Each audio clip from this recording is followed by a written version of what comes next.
And I'm seeing a lot of UK rappers now. They're buying views and likes, bro. This is how you trick Spotify into spinning your song more so that you can get more revenue. What is she? Wrestler, businesswoman, musician? That is an interesting combination. I can't believe nobody thought to do this sooner. Oh my God. Doesn't sound like there's any time to actually enjoy the music that you're making and find the passion in it. It's just, okay, what is happening, my people? Today's going to be another quick one. Got a lot going on behind the scenes, but trust me, it's going to be worth it, guys. It's going to be worth it. Saw this video on YouTube by the BBC. What is music streaming fraud and how rampant is it? I'm going to check this video out. I've told you guys already that the money that streaming platforms pay you is crazy low. Like, it's nowhere near what you'd expect it to be, you know? Over 600 million of us use a paid-for music subscription. My feed is flooded with, this is how you trick Spotify. But is some of that money ending up in the hands of fraudsters? I was so surprised by the scale. Streaming has transformed the music business and now makes up more than 2/3 of the music industry's global revenue. Damn. But in a first-of-its-kind case, one man in the US has been charged with streaming fraud. He's a musician now facing serious charges, accused of using AI to create and stream music and illegally collect more than $10 million in royalties. Oh, man. Mike Smith seemed to have made it as an artist. Over 200,000 followers on social media, collabs with big musicians. But now he's facing up to 60 years behind bars if convicted. He's pleaded not guilty to all the charges. But what is he alleged to have done? Well, to explain that, first we need to understand how making money from music streaming works. All right. When streaming music online took off, with platforms like YouTube Music, Spotify, and Apple Music, a new model of how musicians made money had to be made. A percentage of their revenue, mostly generated from ads and subscriptions, gets put into a royalty pool. Now, this is a huge amount of money. It's estimated that over 600 million of us use a paid-for music subscription.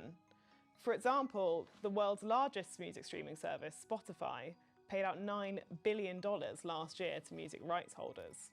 Let's say each grain of rice represents 70 grand. The number of plays an artist's tracks receive proportionally determines how much they and their record label will receive from the royalty pool. So if my music accounted for 1% of streams on a platform, I'd get around 1% of the money in the pool. Now, anyone can upload music to a streaming service and try and generate royalties. There's around 100 million songs just in Spotify's library alone. And you know what it is? With the sites that you use to distribute, such as DistroKid, Ditto, there's loads of apps, yeah? They have systems in place to make sure you're not uploading somebody else's song or, you know, doing anything dodgy. But it's very easy to get around. Like, you could very easily upload an unreleased version of a rapper's song that got leaked, and it will be up there and the revenue will be paid to you. Unless the artist clocks it, contacts the streaming platforms, lets them know, and then the platforms will pay them instead. Because it takes 3 months for the first payment to even come through for most platforms, except for YouTube. You can try and get ahead of it quick, and YouTube has a better copyright system. But on Spotify, a couple people have re-uploaded my songs. It's coming up on my page and I've had to deal with it, bro. And it's long to deal with, I'll be real. Though some artists complain these royalty models are complex, opaque, and underpays them for their work. But how can people game the system? Well, Mike Smith has been accused of using artificial intelligence to generate hundreds of thousands of songs, and then use bots. These are computer programs that can perform tasks repeatedly and automatically to listen to these songs billions of times, generating royalties for himself. Doing this, the FBI claims Mike made more than $10 million in royalties across a variety of streaming platforms. So imagine that. My man's got billions of streams and he's been paid 10 mil. That just shows you how poorly it pays. That's money that should have gone to honest artists, producers, and record labels, but instead was allegedly diverted to Mike's fraudulent scheme. But how was Mike Smith's alleged scheme discovered?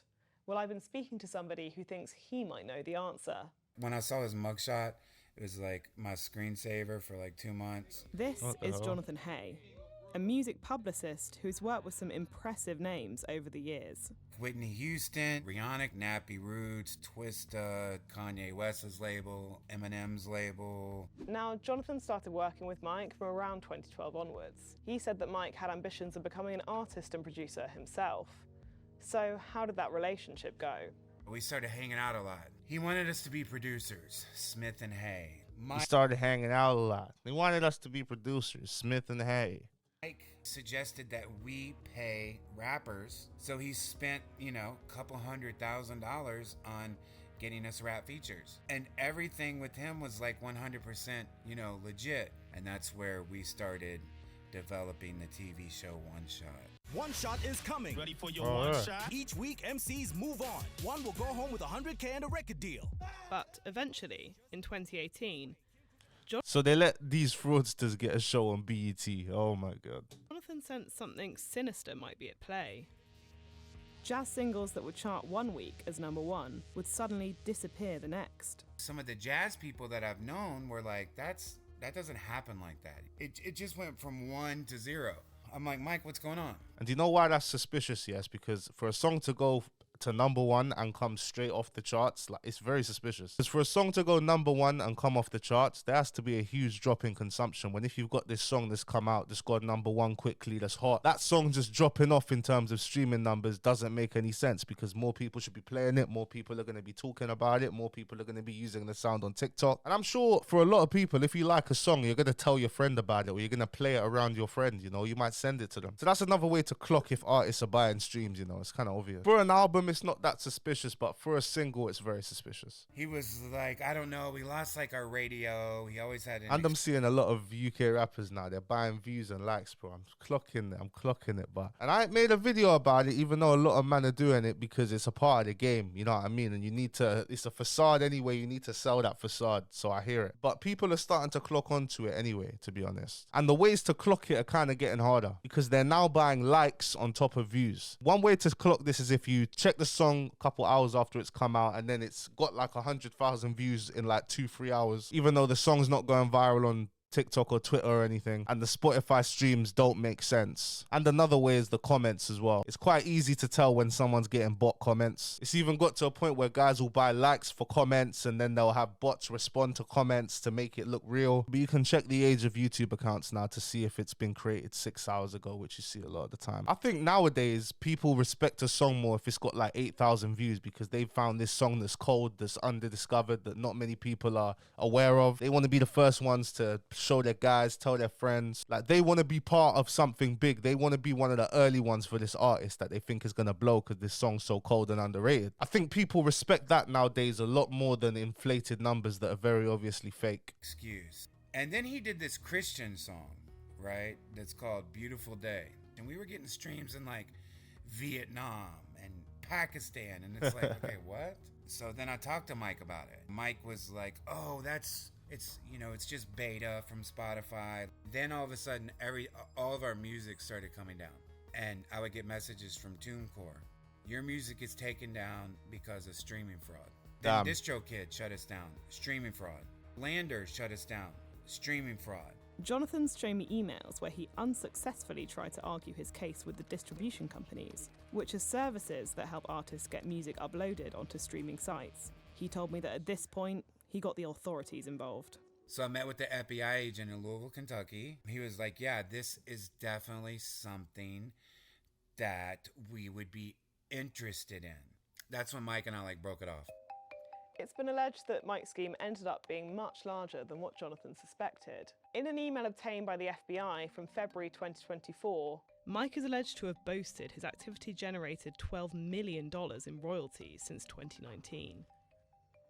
I wanted to speak to Mike Smith to hear his side of the story, but he didn't respond to my request for an interview. Why is that He's surprising? Not without supporters, though. Some people online are calling him, saying that what he did was good because streaming services take advantage of artists. And I've tracked down someone who used to work with Mike, who has similar opinions on the case. Mike Smith is a decent, good guy. This is Goldilocks, a businesswoman, professional wrestler, Goldilocks, and music you know. artist. Both her and Mike work together on occasion in the music industry, and she has a very different view of working with Mike compared to Jonathan. Literally, I said, God, I wish there was a way that I could do something to help my colleague because I feel really sick. Hey guys, if you could leave a like on the video, it would be very much appreciated. It costs nothing, it takes no time, and it boosts me in the algorithm and shows me that you're content. Thank you very much. I appreciate you. What is she? Wrestler, businesswoman, musician. That is an interesting combination. Oh, Goldilocks, I want to go to Afghanistan. You know what I mean? Yeah, let's do it. Let's do it. That'll be cool. Yeah. Hey, Goldilocks, you know I was going to drive to Ukraine from Poland, but my mum begged me on the phone not to. Like, you trying to come with me? I'm trying to actually do that. Yeah. That sounds awesome, dude. Yeah. I can't believe nobody thought to do this sooner. Oh my God. I'm just chatting a whole bunch of shit, man. And literally the next day you were in my DMs. I'm not saying that Mike Smith is Jesus Christ. I'm just saying throughout the world and throughout history, it appears as a human race, there's always somebody that's being used as an example. My feed is flooded with, this is how you trick Spotify into spinning your song more so that you can get more revenue. Using bots. Do you think it should be illegal? Or No, do you it think, shouldn't be You know, illegal. do you think that is fraud? No, what are you gonna, it's here, it's already here, it's not going anywhere. You might as well figure out a way to use it for your benefit. Yeah. And you know what? Apparently Mike Smith did. So let's just come down on him because everybody's already using it anyway. Some musicians are criticizing him because, you know, that's $10 million that may have been able to go to other artists, like spread out. And I was just wondering what you would kind of say to that. Yes, if he did something wrong, if it's robbing people, robbing me of what, Beth? I don't get anything anyway. Get anything anyway. That's just it. Hey. You have to be just getting ridiculous amounts of anything to see anything. And it's true, even if you're getting like 100,000 streams a month, you're barely seeing any of that. Trust me, you're barely seeing anything. And with music being a lot more disposable these days, I do wonder why artists now don't just make shorter songs and just drop hella, like just drop all the time, drop like 4 mixtapes of 20 songs a year. Just get as many streams as possible. I don't understand the bougie thing, especially when artists in the UK ain't ready to take me in, man. They ain't ready to take me in. I can't drop. Nigga, just drop some music, bro. Nobody knows you. Nobody's waiting for your music. You ain't got to do this inconspicuous act, my brother. Just drop some music. If you're any good, something might stick. And once something sticks, jump onto that. Maybe make songs similar to that. I'm just listening to what I'm saying. This sounds just so demoralizing. It sounds like AI already, you know? Doesn't sound like there's any joy. Doesn't sound like there's any time to actually enjoy the music that you're making and find the passion in it. It's just, okay, let me make sure the song has this, that. Let me drop it. Let me promote it. Let me do this to make sure Spotify boosts me. Let me make the 100th TikTok today to try and get it viral. In exchange for artists getting more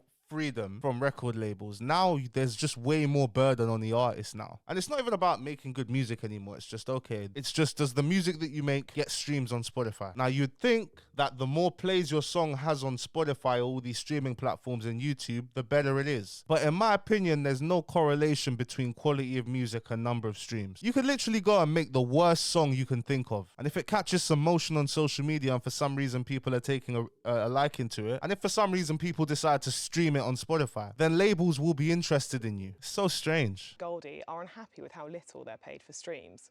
But that doesn't change the fact that Mike Smith stands accused of orchestrating a multi-million-dollar fraud and stealing from the royalty pool his fellow artists receive payments from. So how big of a problem is streaming fraud? I would call the Mike Smith case kindergarten fraud. This is Andrew Beatty, CEO of BeatDap, a startup that aims to detect fraud on streaming platforms. A lot of the professional scammers, they don't want to chart. They don't want to be a famous artist. What they want to do is load millions of songs onto different streaming services and then slowly play each song. So no one notices the song that only has 1,000 plays. No one cares about that song. But if you have enough of those songs generating 1,000 plays, you can make a lot of money. I do not believe the DOJ and the FBI have any illusions that $10 million is like the top of the food chain. I think what the Mike Smith case does, it does allow them to find someone who they have full jurisdictional control over in the United States to set the precedent they need to go after these more sophisticated, Definitely. investigations. So what now?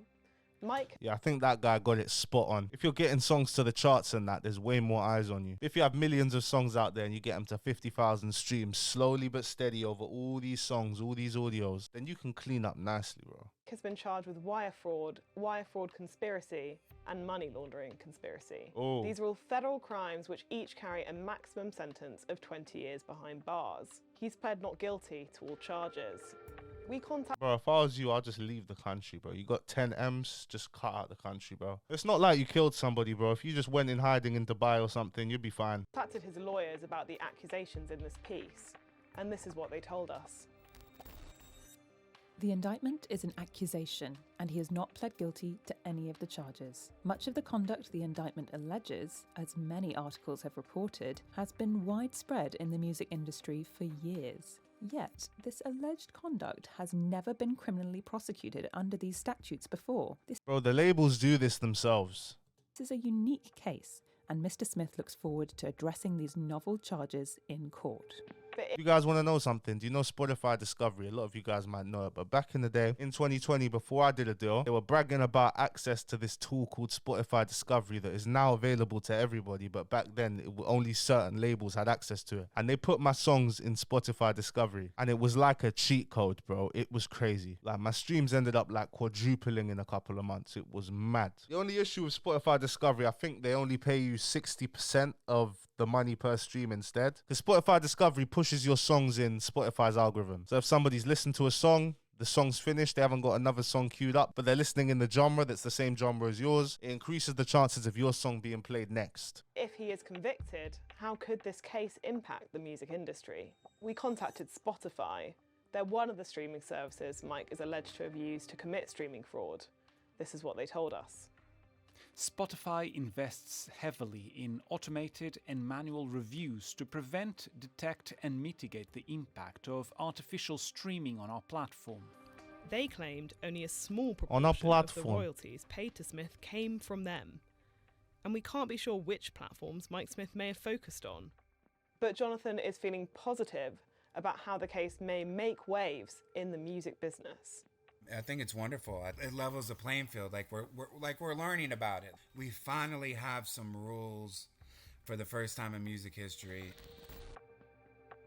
Yeah, I promise you guys, man, like, you see a song on Spotify with like how many million streams and that, the artist is not getting paid nearly as much as you think they are. YouTube views are a lot better, and YouTube pays more when a video is over 8 minutes because you can put more ads in between, and you can't really put ads in between a music video because that would ruin the experience of listening to a song on YouTube. Unless you buy YouTube Premium, of course, which is what they might be trying to force everybody to do. Who knows? But let me know what you guys think in the comment section below. Thank you so much for watching the video today. Leave a like if you did enjoy. Subscribe to the channel if you're new, and I'll see you tomorrow. Peace.